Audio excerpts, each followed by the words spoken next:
ভোর থেকে ভারী বৃষ্টিতে রাজধানীর বিভিন্ন এলাকায় সৃষ্টি হয়েছে জলাবদ্ধতা, যাতে চরম দুর্ভোগে পড়ে নগরবাসী।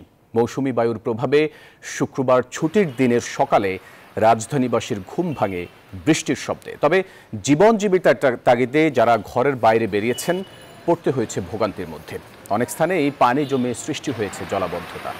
আবহাওয়া অধিদপ্তর জানিয়েছে বৃষ্টি আরও বাড়তে পারে, মেঘলা থাকতে পারে সারা দেশের আকাশ। ফলে সারা দেশে দিন ও রাতের তাপমাত্রা কমে আসতে পারে।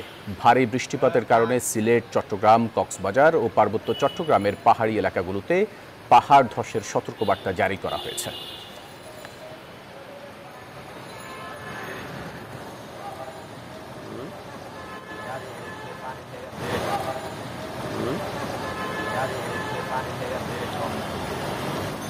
বৃষ্টিতে পানি জমছে জায়গায় জায়গায়, জামও লাগিয়ে রয়েছে অনেক জায়গায়। সকাল থেকে বৃষ্টি এইরকম যাইতে পারতেছি না, এখন আটকে গেছি, এখন কোনো উপায় পাইতেছি না। মহাখালী থেকে মিরপুর একে যাইতেছি 1.5 ঘন্টা। আজকে ভাবছিলাম যে শুক্রবার, আজকে তো বেশি জ্যাম হওয়ার কথা না, তো কিন্তু শুক্রবারও ওই একই অবস্থা। তো সবাই বলতেছে সামনে নাকি পানি জমছে, এটার কারণে জ্যামটা আসলে।